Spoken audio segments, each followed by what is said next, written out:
Copy copy copy আল্লাহ।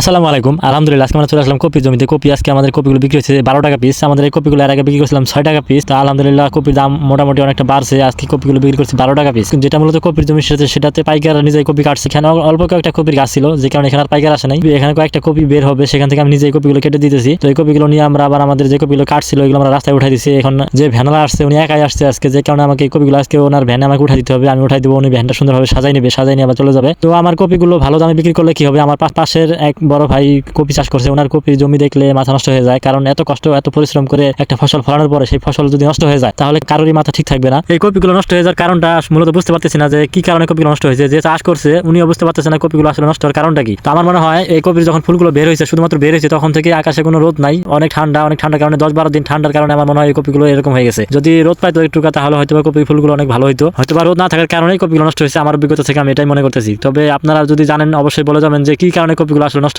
হইলো। এই কপিগুলো কতটা পরিশ্রম আর কষ্ট করে কপিগুলো চাষ করতে হয়, যারা আমার রেগুলার ভিডিও দেখেন, যারা আমার কপি চাষাবাদ গুলো দেখছেন, তারা অবশ্যই জানেন যে আমি কতটা পরিশ্রম আর কত টাকা খরচ করে আমি কপিগুলো চাষ করছি। তো আমি যেভাবে পরিশ্রম আর টাকা খরচ করে কপি চাষ করছি, এও ওই সেম ভাবেই কপিগুলো চাষ করছে। আমার থেকে মনে হয় এ আর কপির জমিতে পরিশ্রম আর খরচ আরো বেশি করছে আমার মনে হয়।